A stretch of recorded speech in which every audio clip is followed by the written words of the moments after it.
Selamat datang Viola. Terima kasih. Silakan duduk. Bagaimana kabarnya? Luar biasa. Luar biasa. Kita sudah makin mendekatin daripada pemilu ya. Mungkin tinggal 78 hari lagi ya kalau nggak salah gitu. Gimana kira-kira, ada persiapan apa ya kira-kira yang dalam benak pikirannya? Kalau untuk secara pribadi, aku pemilihan kali ini pemilihan kedua. Oh, oke. Baru kedua kali iya, ya. Yang dulu aku pertama kali milih, aku cuma fokus ke presiden. Kayak, oh ya, Jokowi aku waktu itu coblosnya. Gitu. Terus kalau untuk caleg, aku ngasal. Kayak udahlah, siapa aja lah namanya yang perempuan ku coblos gitu. Tapi kalau untuk sekarang, karena mungkin udah lebih dewasa, terus banyak juga caleg-caleg yang datang ke rumah mau bersosialisasi gitu kan. Yeah. Caleg kan kalau mau calon kan ramah bin ramah kan. Iya. Manis banget gitu kan. Sekarang jadi tahu mau nyoblos caleg siapa. Presidennya udah tahu siapa gitu. Lebih ngelihat visi misinya sih. Kalau dulu ya udah coblos aja lah. Asal gitu ya. Kayak dulu mikirnya kayak satu suara nggak ngaruh lah untuk seluruh Indonesia gitu. Tapi kalau sekarang satu suara tuh berarti. Iya, berarti satu mur itu kan bisa menghancurkan satu mesin yang canggih kan. Betul. Gitu kan, meskipun Iya. kecil tapi berperan. Bagaimana pendapatnya untuk generasi Z sekarang ya, yang dalam teknologi medsos yang begitu canggih ya? Kira-kira pengaruhnya dalam pandangan politik mereka itu sejauh mana pengaruhnya medsos kepada generasi yang masih, ya bangsa Gen Z ini kan yang 1981 ke atas ya. Sekarang kan media sosial tuh penting banget ya, banget kayak aku aja bisnis bisa hidup dari media sosial gitu. Aku jualan online, terus aku juga kayak orang endorse aku kan menghasilkan uang juga. Kita ngelihat politiknya itu di media sosial tuh udah luar biasa ya, kayak banyak yang ngeditnya tuh macem-macem. Diganti lah badannya, diganti muka monyet, diganti segala macem gitu. Iya. Jadi politik tuh kayak apa ya? Kalau di sosial media tuh kayak jahat gitu. Sebenarnya kenapa nggak kita berpolitik yang nggak perlu ngedit terus inilah, kalau milih dia nanti kalian harus pakai kerudung semua. Kalau milih nomor ini kalian harus pakai cadar karena negara akan diubah jadi negara ini gitu kan. Kita tuh nggak sebodoh itu gitu. Kita juga ngelihat visi misinya, kinerjanya dan lain-lainnya gitu. Jadi peran media sosial di politik tuh berperan banget. Dan kalau untuk aku yang umur 26 atau yang 20-an mungkin kita udah lebih pinter ya. Nggak kayak, oh lihat yang ini lucu, coblos gitu kan. Sekarang kan lagi viralnya yang gemoy kan. Oh coblos karena gemoy gitu. Soalnya aku sering lihat di TikTok kan, mau milih ini karena gemoy gitu. Jangan bodoh gitu. Kayak dia memimpin negara besar loh. Indonesia tuh besar banget dan kita tuh sangat dipandang di seluruh dunia gitu. Betul. Pilihlah yang emang benar tahuan kerjanya. Kira-kira dari peran daripada medsos yang begitu gencar ya, sudah terlalu banyak lah, nggak bisa diikutin apa aja, banyak sekali ya. Kira-kira bila ada suatu pihak yang ingin menggunakan teknologi medsos untuk mempengaruhi opini masyarakat, kira-kira daripada generasi Anda gitu, kira-kira terpengaruh nggak sepengetahuan Anda misalkan gitu? Karena kan teknologi kan bisa dibikin sedemikian rupa ya. Iya. Kalau untuk yang ini pendapat aku pribadi ya. Kalau misalnya untuk kita yang mungkin lebih muda, kita bisa menilah-nilah, oh ini benar, ini salah. Oh ini nggak diedit nih, oh ini diedit gitu. Tapi kalau yang kayak di pedesaan, yang ibu-ibu, bapak-bapak. Lihat video kan dia nggak mungkin kepikir, oh ini diedit, oh ini nggak diedit gitu. Langsung percaya aja kan gitu ya? Pasti langsung percaya, tapi kalau aku enggak sih. Bila dalam kebiasaan daripada Gen Z ya, kalau misalkan ada suatu isu yang sebenarnya itu isu adalah dibuat-buat kan, ya biasanya apa yang dilakukan oleh generasi Z begini? Searching sebanyak-banyaknya sih. Dia searching, habis gitu kalau udah tahu bahwa ini sebenarnya hoax gitu kan ya, nggak benar gitu. Biasanya itu apa yang dilakukan?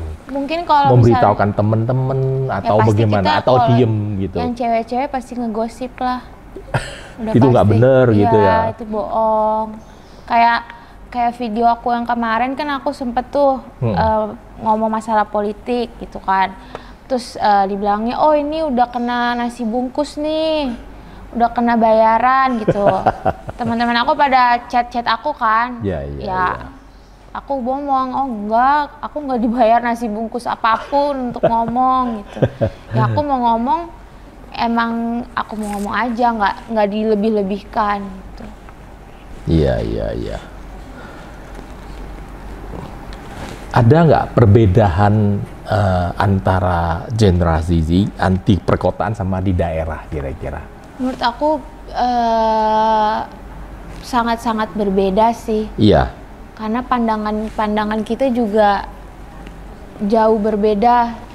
Ini menurut pendapat aku yang di desa dan yang di kota. Iya. Kalau yang di desa mungkin mereka sampai sekarang yang kayak umur 25, 26, terus sampai umur berapa masih terpengaruh sama keluarganya kan. Kayak kamu harus pilih ini karena papa pilih ini gitu.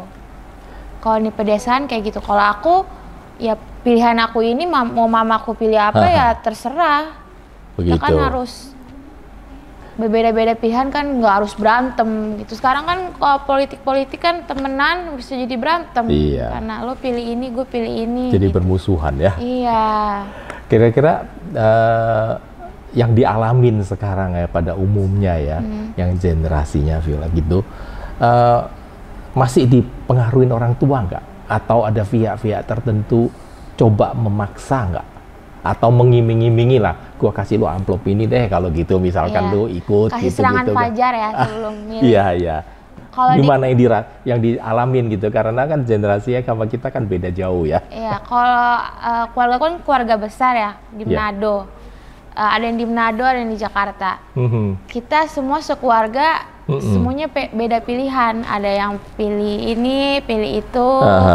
Kayak mamaku kan Manado, jadi pasti dibilang, oh Manado pasti pilih Prabowo gitu kan, karena kan Prabowo keturunan Manado. Terus aku bilang, enggak juga sih, kan nggak harus kayak kita orang Manado kita harus pilih Prabowo gitu. Tapi nggak ada yang mempengaruhi aku sih.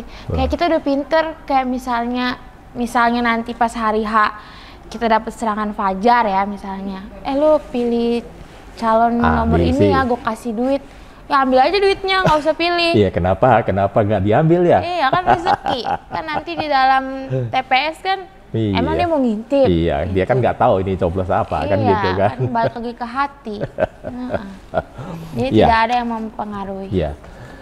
Dalam generasi strawberry dalam hal ini yang kita mengatakan, karena kan strawberry itu kan tampangnya manis, cantik gitu ya, tapi kan rapuh ya.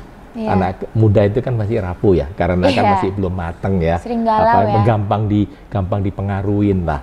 Yang kita khawatirkan begitu ya. Sedangkan generasi strawberry kan sekarang mendominan kan. Betul. Yang umur tua-tua kan pada sudah ada yang sudah lewat, ada yang tinggal yang ini baru-baru kan.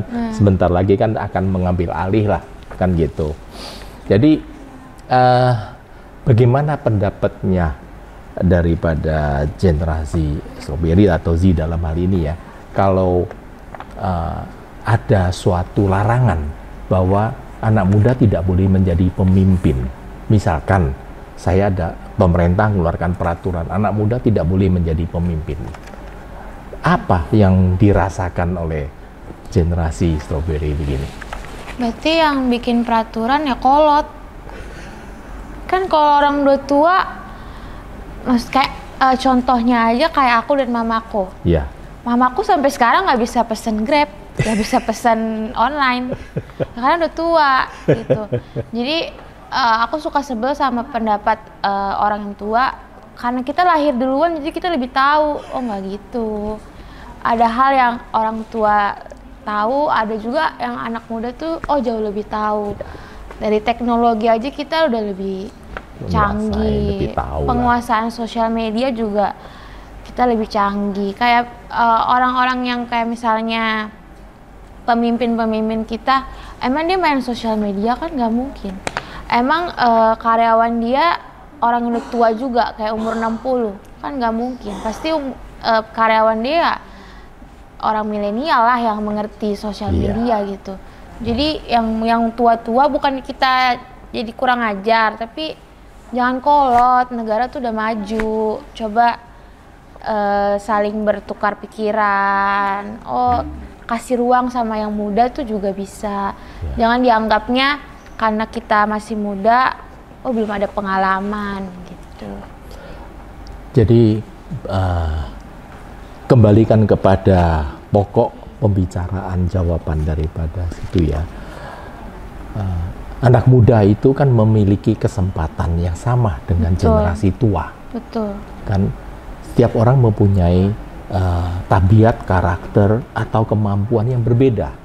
Tidak semata-mata tua pasti lebih pandai, muda pasti lebih bodoh. Kan tidak kan. Dalam bidang-bidang tertentu justru kan muda itu kan lebih energik. Ya kan lebih tekun, kan lebih semangat karena dia masih mengejar suatu ideologi. Kalau tua kan bilang, tinggal berapa hari lagi, gitu dihitungnya kan. Sehingga dalam hal ini, ya istilahnya generasi strawberry kan tidak sepakat, tidak setuju kan, kalau anak muda itu tidak diberi kesempatan. Ya, karena Undang-Undang Dasar kita kan tidak membedakan umur sekian baru boleh, kan asal sudah dewasa. Sedangkan dewasa menurut undang perkawinan kan 18 tahun sudah cukup kan, kita nggak perlu berdebat. Sudah 18 tahun mau jadi apapun mempunyai kesempatan yang ekuivalen sama kan. Betul. Harusnya tidak bisa dibedakan. Nah, dalam hal ini bagaimana pendapat generasi strawberry ini terhadap perbedaan yang sangat kental ya tentang mayoritas dan minoritas yang ada di sini. Sekarang kan sudah bisa lihat di sosmed, di media, dimanapun kan, seolah-olah minoritas itu kan mendapat tekanan ya, tidak seleluasa daripada mayoritas. Apakah pendapatnya mayoritas minoritas memang harus dibedakan atau harus ekuivalen dong, tidak ada perbedaan? Nggak ada perbedaan lah, harusnya ya. Kayak yang cewek-cewek juga bisa jadi pemimpin. Kayak aku waktu SMA aku ketua BTS, aku ketua seluruh-luruhnya. Wakil aku cowok. Ya karena aku gue bisa, lo bisa, gue juga bisa. Kayak mungkin cewek tuh lemah. Cewek tuh pakai perasaan. Ya cewek pakai perasaan di konteks yang berbeda, tapi kalau misalnya kita kerja juga kita bisa sama gitu. Sehingga dalam hal ini selain daripada gender kan ya, perbedaan cowok dan cewek kan yang mayoritas menjadi suatu hambatan di NKRI ini, yang kita lihat dengan kasat mata itu kan perbedaan agama mayoritas dan minoritas ya. Yang sering terjadi bahwa ini tidak boleh, ini tidak boleh, kalau ini boleh terus kan gitu. Betul. Kan akibatnya yang minoritas kan merasa emangnya negara punya elu sendiri kan, kasarnya kan gitu kan. Iya, makanya isu agama tuh dibawa ke politik tuh bener-bener nyata banget. Kayak yang tadi aku bilang, kayak kalau lo milih paslon ini nanti negara kita dirubah jadi negara muslim. itu bener-bener ada, dan temen aku pun ngomong kayak gitu. Lo pilih nomor ini, ntar lo pakai jilbab dong gitu. Sedangkan aku kan Kristen, keluargaku hampir seluruh Kristen, tapi ada juga yang Muslim. Kayak masa semudah itu seorang pemimpin mengubah negara kita menjadi seluruhnya Muslim, sedangkan kita banyak agama gitu. Contohnya aja di Sulawesi Utara ya, Kristen dan Muslim dan agama manapun tuh mereka saling sangat-sangat rukun. Kayak kalau saling mendukung ya. Iya, kayak kalau misalnya kita Natal yang jaga tuh orang Muslim. Terus kalau misalnya Muslim Lebaran yang bantu masak tuh orang Kristen. Terus kayak kalau ada acara pernikahan, kita yang Kristen bikin acara, kita tuh bikin catering sendiri khusus Muslim dengan peralatan yang tidak terkena yang haram gitu. Segitu toleransinya kita. Tapi kalau karena aku tinggal di Jakarta, untuk Muslim dan Kristen gitu emang terlihat sekali minoritas dan mayoritasnya. Itu kayak banyak juga kan yang kayak mau membangun gereja di demo segala macem, itu mereka lagi ibadah segala macem. Kita sama-sama menyembah, berdoa untuk Tuhan kok, kecuali kayak oh dia soalnya nyembahnya nyembah bunga, nah baru gitu. Jangan di beda-bedakan. Ya, karena kita kan Pancasila kan, berarti kan semua agama itu diterima. Betul. Kan begitu. Karena agama pada umumnya, semuanya agama yang benar kan tidak ada yang mengajarin yang nggak benar kan. Iya. Nah itu. Nah sekarang suatu contoh kan, ada seorang kepala daerah gitu kan, dia berani, masih anak muda kan, berani datang langsung buka segelnya, ada gereja di segel. Lah tindakan-tindakan sedemikian yang dilakukan oleh seorang kepala daerah, dan sebetulnya dia juga bukan agama Kristen, tapi dia anggap ini tidak benar. Tindakan-tindakan demikian itu menurut generasi Strawberry itu bagaimana? Dukung atau tidak mendukung atau bagaimana? Kalau aku sih dukung ya. Karena kan kita mau beribadah, masa nggak diizinin? Kan kalau kayak misalnya Kristen kan beribadah ya setiap minggu. Kita emang butuh tempat gitu. Maksudnya disegel, kan kita kan nggak ngapa-ngapain di dalam, cuma berdoa gitu. Ya, sehingga dalam hal ini kan secara konkret kan kita membutuhkan pemimpin yang netral, yang kira-kira bisa tidak memperbedakan minoritas dan mayoritas. Betul. Karena semua orang di depan undang-undang Pancasila maupun di Undang-Undang Dasar kan sama. Betul. Tidak ada perbedaan, oh kamu suku ini nggak bisa begini, suku ini boleh, gitu kan enggak. Semua bisa, karena setiap suku kan ada yang positif, ada yang negatif, pasti suku apapun ada, gitu kan. Yang penting kan dia harus bijaksana dan dia harus toleransi. Betul. Kan begitu kan, seperti tadi cerita di daerahnya itu sampai saling bahu-membahu, membantu, itu yang kita inginkan kan. Tidak ada satu jealous atau itu saya rusak situ, saya nggak boleh ini, nggak boleh itu kan. Akhirnya kan kita nggak bisa rukun. Iya. Tanpa rukun bagaimana kita bisa maju ya? Betul. Lah, generasi Strawberry saya sangat senang kalau memang mempunyai pendapat yang sedemikian rupa kan. Berarti kan negara kita pasti akan makin maju. Harus makin maju. Ya. Bagaimana pendapat atau pandangan pada generasi Strawberry ya terhadap sistem demokrasi di Indonesia sekarang yang kelihatan? Menurut aku ya, aku nggak tahu, aku nih generasi Strawberry, mangga, duren atau apa. Ada aja ya generasi Strawberry lah. Iya, apa istilah itu kan banyak ya, dari medsos saya baca-baca begitu. Oh, kok ini apa sih gitu. Coba kita ikutin aja lah gitu. Iya. Untuk yang sekarang yang aku lihat udah bagus sih, udah baik. Tinggal bagaimana dari pribadi masing-masing melihat sistem pemerintahan atau demokrasi.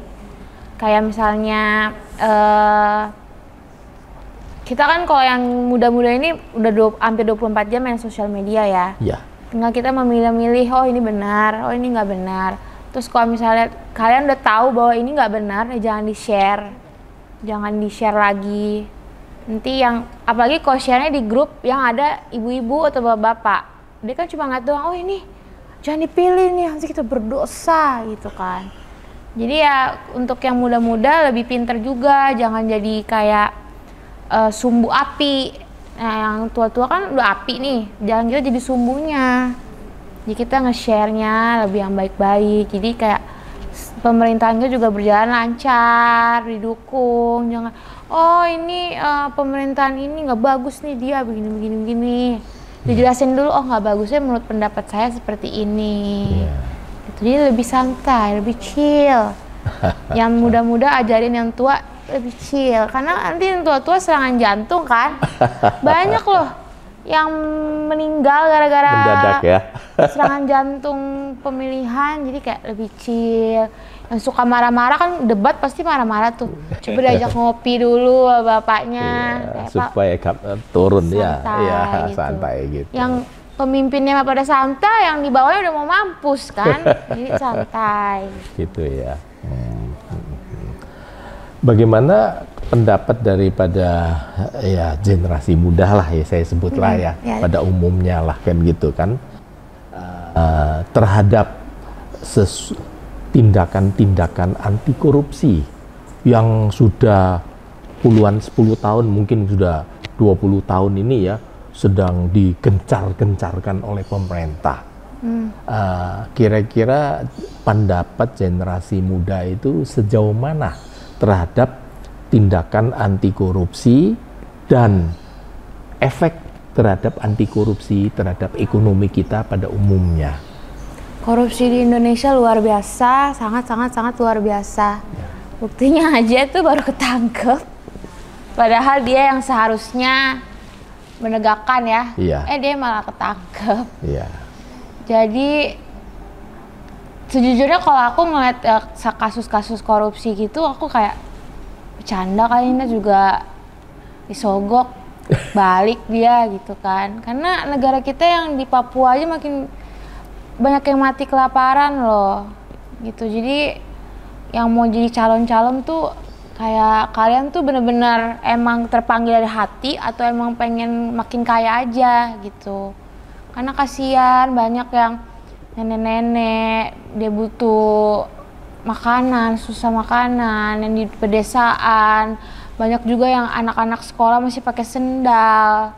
Karena aku ngalamin, aku pernah sekolah di Manado, itu aku paling rapi sendiri. Aku pakai sepatu, bawa tempat pensil, teman-teman aku pakai sendal, pakai kantong kresek, segala macem. Jadi mungkin untuk penegakan korupsi harus bener-bener dimateng-matengin lagi gitu. Kayak coba dibuka matanya banyak orang-orang miskin yang sampai susah makan.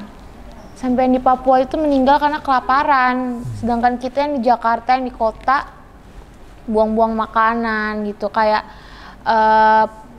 kampanye aja buang-buang makanan kan. Sedangkan yang di pedesaan itu mereka pada kelaparan. Apalagi yang anak kecil butuh susu, butuh pampers, segala macem gitu. Tapi yang pemimpin-pemimpin kita malah korupsi, beli tas, segala macem. Beli rumah mewah gitu ya, kawin lagi gitu. Iya, kayak bapak, ibu-ibu hidup cuma sekali, kalian tuh harus bersedekah gitu. Nanti kalau udah di liang lahat sendiri, nggak bawa tuh tas-tas mewah, ya kan? Iya. Korupsi, anti korupsi itu adalah tindakan yang sangat baik. Namun yang harus kita memperdalamin itu adalah hasil daripada anti korupsi, tindakan anti korupsi itu efeknya bagaimana. Contohnya sekarang mungkin pastilah kalau Strawberry kan belum lahir ya, tahun 79-80 kan ada istilahnya zaman Petrus. Orang ditembak misterius waktu itu kan. Ya, itu belum lahir lah. Belum, aku masih belum diproses kali itu. Mungkin masih gantung-gantungan di pohon ya. Jadi yang saya mengatakan waktu itu tindakan Petrus memang itu menyimpang daripada pri kemanusiaan ya kan. Jadi ada orang yang tidak salah juga dijedor kan gitu kan. Tetapi waktu itu yang terjadi kan Indonesia jadi sangat aman.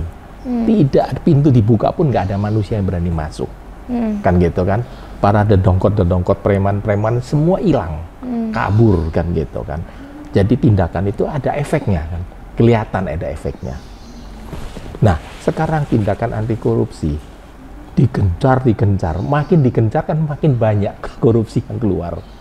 Nah, ini apakah tidak memberikan suatu kesan bahwa anti korupsi yang dilakukan ini tidak efektif kan? Kalau efektif kan makin kurang kan, gitu ya, kan? Harusnya. Kan ini, kalau ini makin digencarkan kok ini makin gede, makin besar kan? Berarti apa yang salah? Sistemnya, orangnya, atau bagaimana kan gitu kan? Nah, sebagaimana tadi juga situ sudah sebutkan kan, jadi dari kampanye, dari pilkada segalanya itu kan habiskan uang itu ratusan triliun. Betul. Bayangkan ratusan triliun itu kalau dijadikan rumah sakit, dijadikan sekolah, itu yang nikmatin kan 260 juta manusia, rakyat kan, daripada dihambur-hamburkan untuk bikin pamflet, bikin foto, bikin apa, yang di pinggir jalan lah. Baliho. Iya, baliho. Kemudian juga kita ngundang orang-orang untuk kasih makan, kasih minum, kasih rokok, kasih amplop. Kan tidak efektif kan. Jadi ini sebetulnya kan mindset yang dibutuhkan. Betul. Ya kan, jadi generasi muda itu ya yang kita harapkan itu harus punya mindset ya. Bagaimana itu bisa melakukan suatu alokasi dana pada tempat yang lebih dibutuhkan. Kan gitu, misalkan ini ada dana sekian, yang ini untuk sekian, ini sekian mendingan kan untuk rakyat, karena utama kan rakyat sebetulnya. Pemerintah kan juga menjadi pelayan rakyat kan, bukan rakyat menjadi pelayan pemerintah. Betul. Kan gitu, sehingga dalam hal ini generasi muda itu kira-kira sudah mulai belum mengevaluasi lah istilahnya kan, apa yang kira-kira harus dilakukan perubahan.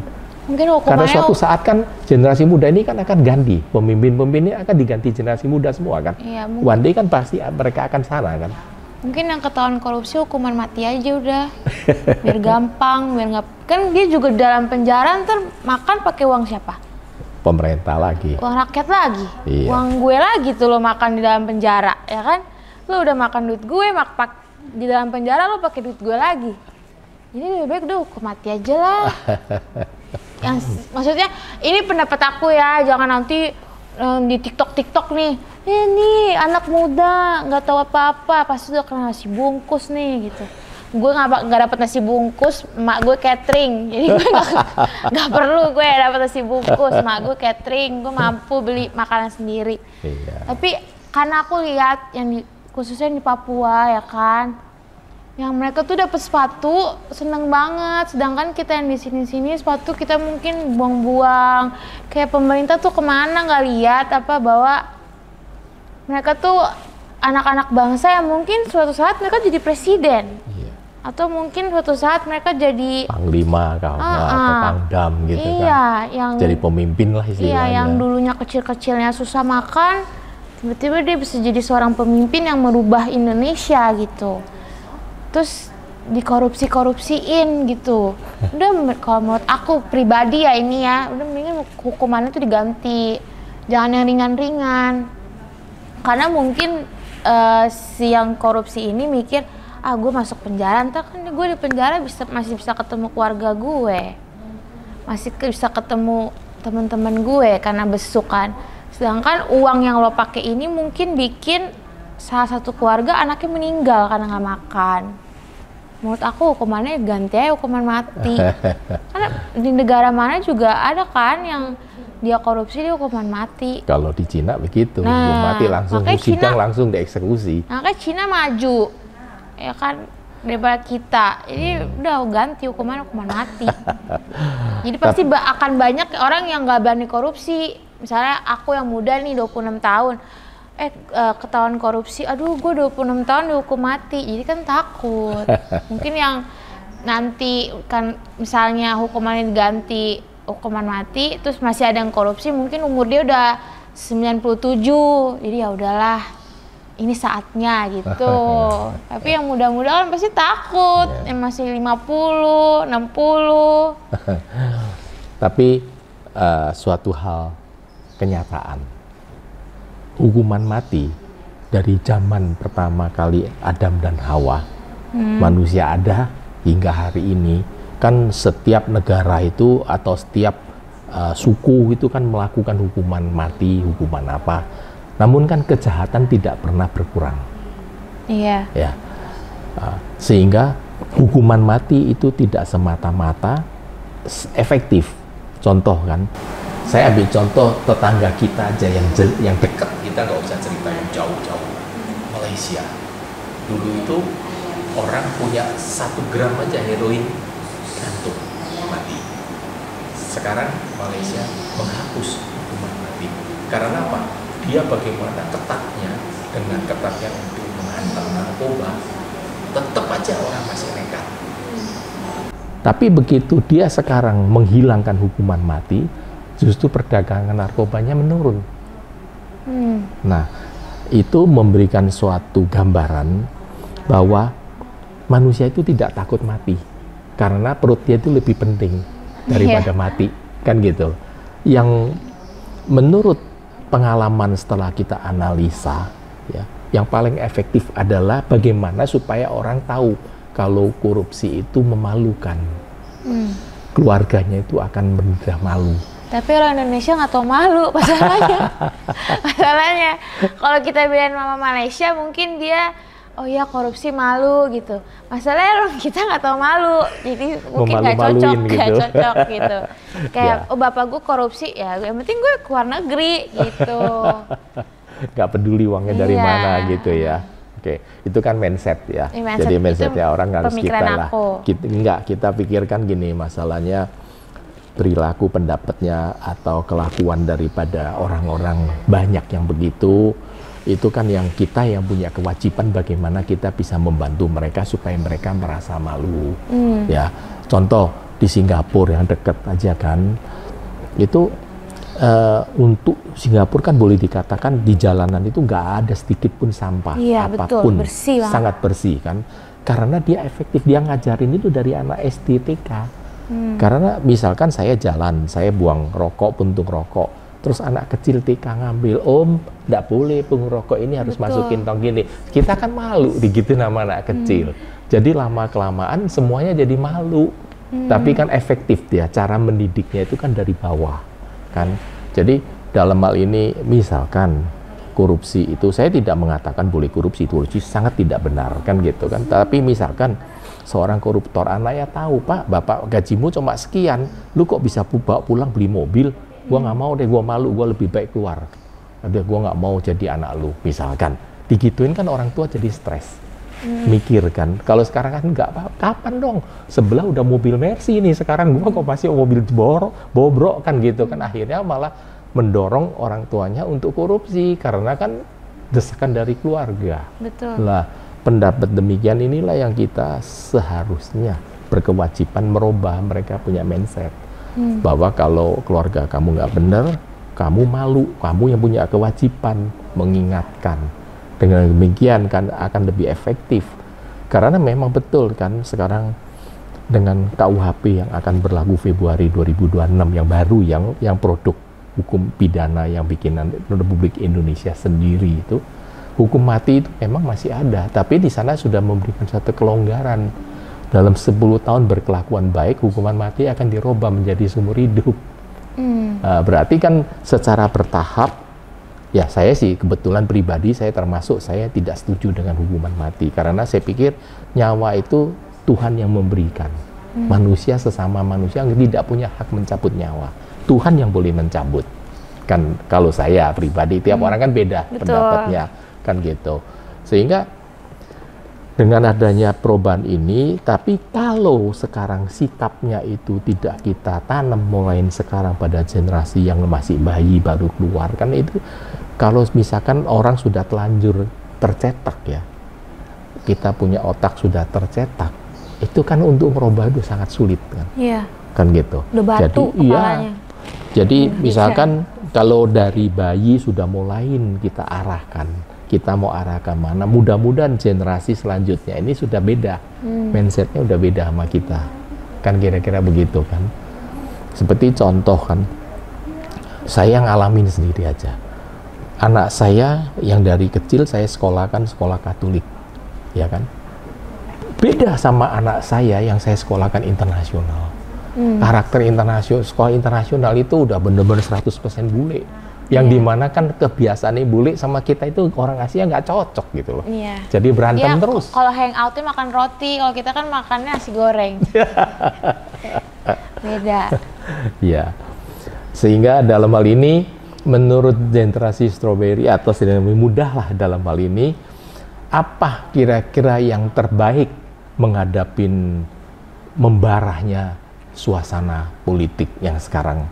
Kan semakin dekat kan semakin ramai kan ini pasti. Banget, nanti suatu hal kan bisa meledak entah di mana kan. Mudah-mudahan jangan meledak lah yang kita harapkan. Gimana menurut generasi muda ya?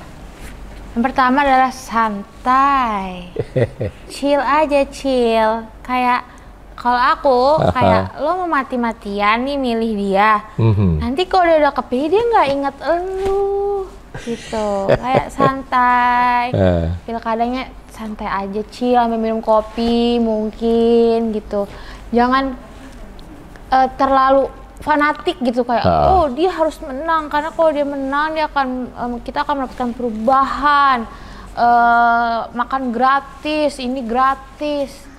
Balik lagi kita juga masih tetap kerja coy, tetap harus kerja. Oke, pemerintah menyediakan fasilitas ini, fasilitas itu, tapi kan pemerintah nggak pernah bilang kalau saya terpilih rakyat gak usah kerja, saya kasih makan, kan nggak gitu. Tetap kita harus kerja. Jadi menghadapi pemilu ini lebih santai aja. Kalau misalnya pasangannya beda pilihan, jangan nanti cerai, iya kan? Betul.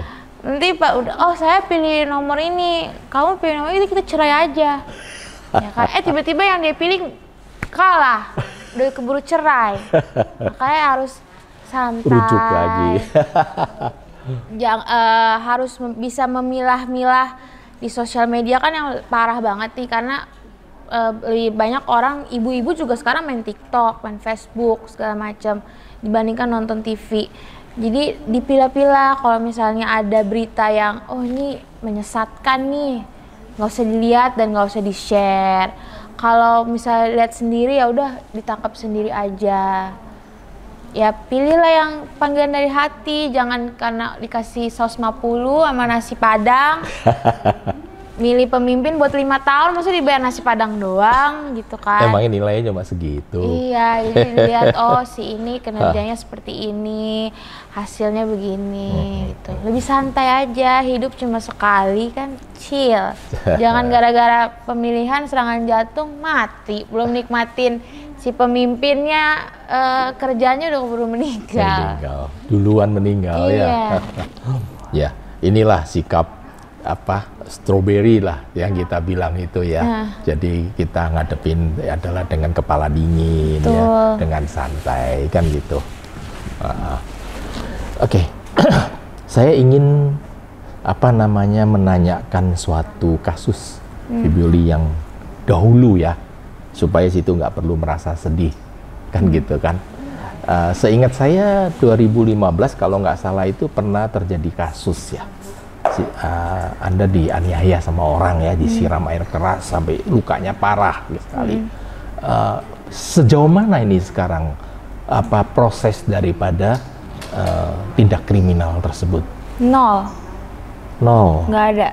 Sudah lapor resmi apa segalanya? Sudah semuanya. Udah naik ke media juga kan waktu kejadian itu kan heboh ya, lumayan heboh lah ya di media. Tetap nol.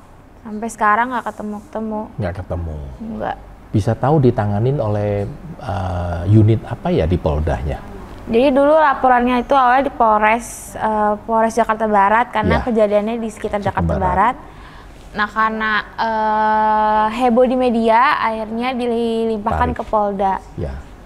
Aku nggak tahu detailnya ditangani di unit mana, cuma emang nggak ada progres sama sekali nggak ada itu. Kayak waktu kejadian aja itu harusnya kan 1 hari setelah kejadian atau detik itu juga polisi langsung ngambil CCTV dong. Iya. Untuk tahu. Wajib dong itu. Iya. Itu kan sebagai bukti kan. Iya, ini yang ngambil CCTV mamaku. Yang ketok-ketok minta tolong karena kawasan itu yang punya CCTV hanya rumah itu. Oke.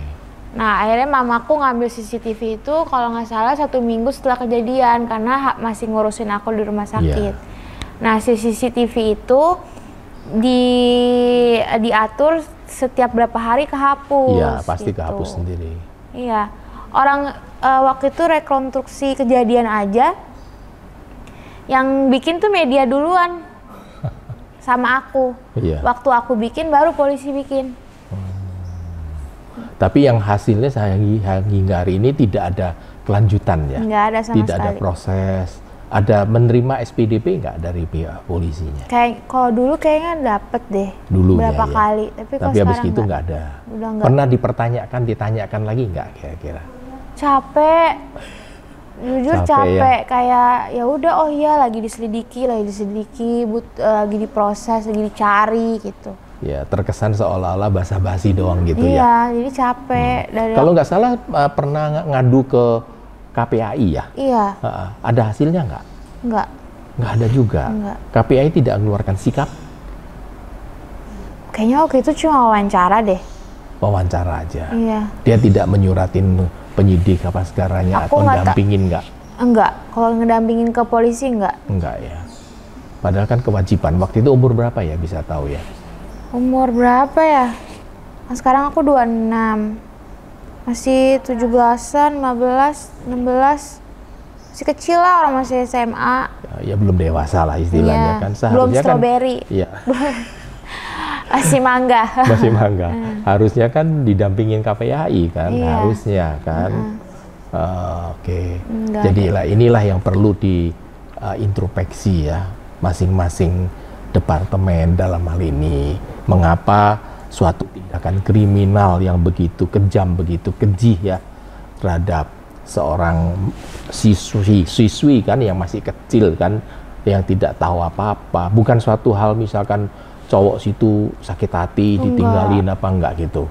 Enggak. Atau ada cewek yang rebutan cowok gitu, enggak. Tidak tahu ya kira-kira alasannya apa gitu, atau penyebabnya itu. Sebenarnya kalau masalah ya orang melakukan sesuatu, karena kan aku bukan yang ikut tawuran terus disiram asal-asalan gitu. Emang aku diikuti naik motor dan aku berhenti, dia berhenti, disiram. Jadi emang ke aku gitu, bukan sengaja khusus lah ya, iya, ditarget ya. Iya, gitu. bukan yang kayak oh dia ikut tawuran makanya dia kena siram air keras gitu. Ya pasti ada penyebabnya. Nah, penyebabnya itu kita udah ceritakan semuanya ke polisi. Kayak orang-orangnya yang kita curigai ini, nomor teleponnya ini, rumahnya di sini gitu. Tapi ya begitu, malah polisi sangat-sangat lambat. Yang kemana-mana tuh malah justru keluargaku. Yang nyari, oh si ini udah pindahnya kemana, malah keluargaku yang duluan yang tahu dibanding polisi. Gitu ya. Jadi kelihatannya di sini penyidiknya itu kurang perhatian gitu ya. Kurang banget. Mungkin karena dilihatnya udah sembuh dan nggak ada bekasnya gitu. Emang nggak ada bekasnya terlihat, tapi kan proses penyembuhannya itu kan batin juga perlu sakit iya, dan kan. Bukan hanya soal badan kan. Iya, dan lama banget bukan fisik itu. aja kan. Ya kita mengharapkan lah bahwa polisi dalam hal ini bisa sedikit-sedikitnya lebih atensi kan ya, betul. Karena polisi kalau betul-betul mau melakukan penyelidikan pasti akan kebongkar. Pasti. Tidak ada yang tidak bisa kebongkar ya. Tapi ya memang inilah yang dialamin oleh salah satu warga kan, memang ya tidak menyenangkan. Iyalah, udah berapa tahun. Sampai aku bilang ya udah kalau aku ketemu ya udah deh aku maafin deh, penting aku pengen tahu aja. Pengen tahu dia kenapa, salahnya apa aku sampai disiram seperti itu. Iya. Karena udah terlalu lama ya, 2015 sampai sekarang. Iya. Ya. Sebelum kita mengakhirin acara diskusi ringan ini ya, ada nggak suatu pesan-pesan yang ingin disampaikan oleh Anda? buat pemirsa lah, ini kan akan dilihat banyak orang ya. Kira-kira apa pesan-pesannya yang disampaikan khususnya yang dalam hal masa panca politik ya sekarang ya. Termasuk juga kedua pesan terhadap apakah sih pantas tidak melakukan penganiayaan terhadap siswi kan gitu yang masih berumur remaja sekali gitu. Apa kira-kira pesan yang mau disampaikan? Kalau pesan, aku bukan sok paling tahu ya. Aku masih muda. Nanti yang tua-tua nonton aku bilang, ih ini anak ingusan kemarin gitu pastikan. Tapi balik lagi kita menyikapi tahun politik ini harus lebih dengan kepala dingin, lebih santai. Berbeda-beda pilihan itu hal yang sangat wajar. Satu keluarga, misalnya anaknya pilih A, bapaknya pilih B, bukan berarti anaknya jadi kurang ajar, nggak dosa juga gitu. Jadi yuk kita berpolitik yang damai, nggak perlu berantem. Biarin aja deh orang-orang yang di TV-TV berantem, tapi kita jangan. Nanti kita nyoblosnya dengan yang bahagia, dengan hati bahagia. Kalau misalnya pilihan kita terpilih menang ya bersyukur. Kalau misalnya pilihan kita kalah ya itu pertandingan, ada yang menang ada yang kalah gitu. Kalau dia kalah berarti dia belum lebih baik atau belum takdirnya untuk menang gitu. Terus kalau untuk yang kasus penganiayaan yang aku udah alami sendiri, karena sepengalaman aku lapor ke polisi itu nihil.